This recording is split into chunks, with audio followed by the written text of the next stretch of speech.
If you made an HTML app and want it to be downloadable on Android, then go to AppsGeyser.com, link in the description, and click Create App Now. Now go to your HTML file and copy it. Then, back to the AppsGeyser.com, click Next and paste the code. Now, click Next and input your app name. Click Next again, and here you can choose your app icon. On the right, you can see a preview box, which looks like a phone.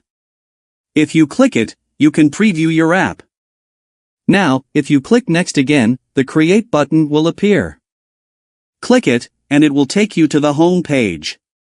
On the top, you can see your app, and next to it is a Download button.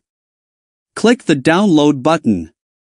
Then under the Send App button, find APK Android package. Click it, and wait until it builds your app.